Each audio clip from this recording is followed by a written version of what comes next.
Hi friends, sick leave application for students. ಪೇಜಿನ left side to address ಬರಿತೀವಿ. The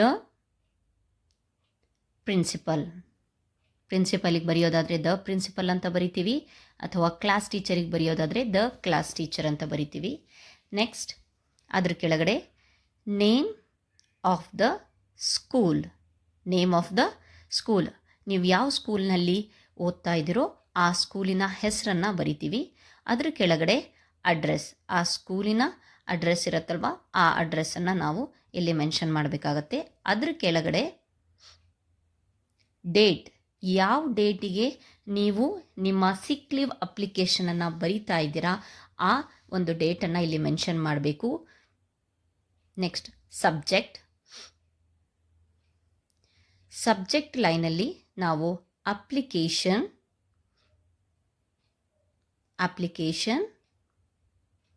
for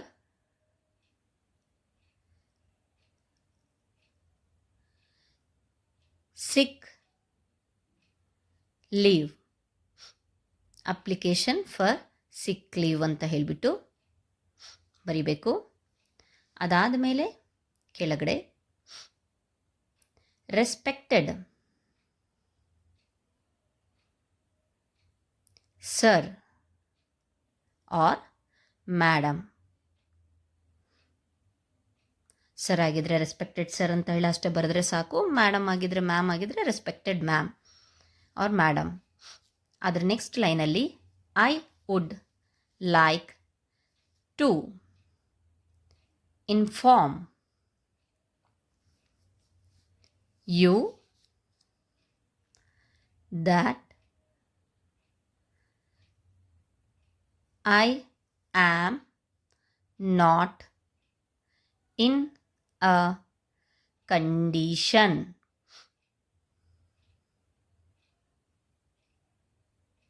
to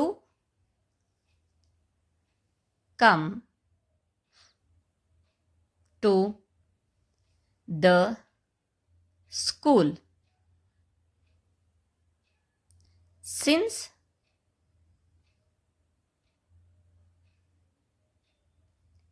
I am suffering from fever. ಅಂದರೆ ಈ ಮೂಲಕ ತಮಗೆ ತಿಳಿಸುವುದೇನೆಂದರೆ, ನಾನು ಜ್ವರ ಬಂದಿರೋ ಕಾರಣ ಶಾಲೆಗೆ ಬರೋಕ್ಕೆ ಆಗುವುದಿಲ್ಲ. Next I have been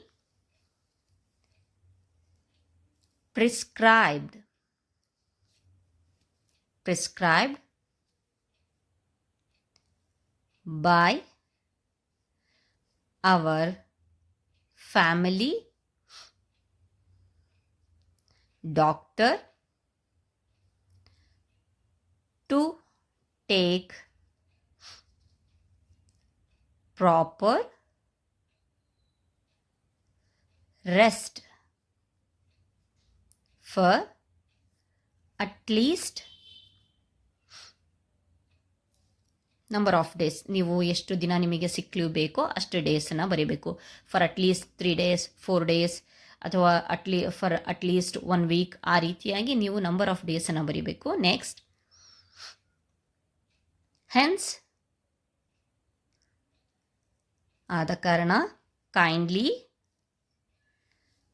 grant me leave from starting date ಅಂತಂದರೆ ನೀವು ಅಪ್ಲಿಕೇಶನ್ ಯಾವ ದಿನ ಕೊಡ್ತಿದ್ರೋ ಆ ಡೇಟನ್ನು, ಅಥವಾ ನೆಕ್ಸ್ಟ್ ಡೇಟನ್ನು, ಯಾವ ದಿನದಿಂದ ನಿಮಗೆ ರಜೆ ಬೇಕೋ ಆ ದಿನದಿಂದ ಎಲ್ಲಿಯವರೆಗೆ ರಜೆ ಬೇಕೋ ಆ ಎಂಡ್ ಡೇಟನ್ನು ಸಹ ನೀವು ಮೆನ್ಷನ್ ಮಾಡಬೇಕು. From dash to dash.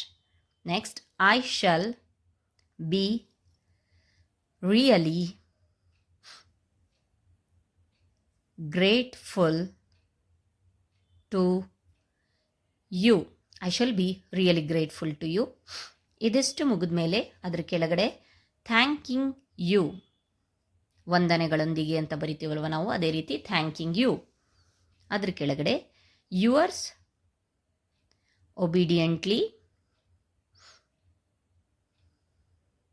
ಇಂತಿ ನಿಮ್ಮ ವಿಧೇಯ ಅಂತಿರಲ್ವ ಆ ರೀತಿ ಯುವರ್ಸ್ ಒಬಿಡಿಯೆಂಟ್ಲಿ ಯುವರ್ ನೇಮ್, ನಿಮ್ಮ ಫುಲ್ ಹೆಸರನ್ನು ಬರೀಬೇಕು. ಕ್ಲಾಸ್, ನೀವು ಯಾಕೆ ಕ್ಲಾಸ್ನಲ್ಲಿ ಓದ್ತಾ ಇದ್ದೀರಾ. ಆ್ಯಂಡ್ ಸೆಕ್ಷನ್, ಯಾವ ವಿಭಾಗದಲ್ಲಿ ಓದ್ತಿದ್ದೀರಾ. ಅದಾದಮೇಲೆ ಲಾಸ್ಟಿಗೆ ರೋಲ್ ನಂಬರ್. ಇದಿಷ್ಟು ಒಂದು ಸಿಕ್ ಲೀವ್ ಅಪ್ಲಿಕೇಶನ್ಲಿ ಇರಬೇಕಾಗಿರುವಂತಹ ಇಂಪಾರ್ಟೆಂಟ್ ಪಾಯಿಂಟ್ಸ್ಗಳು ಫ್ರೆಂಡ್ಸ್. Thank you friends.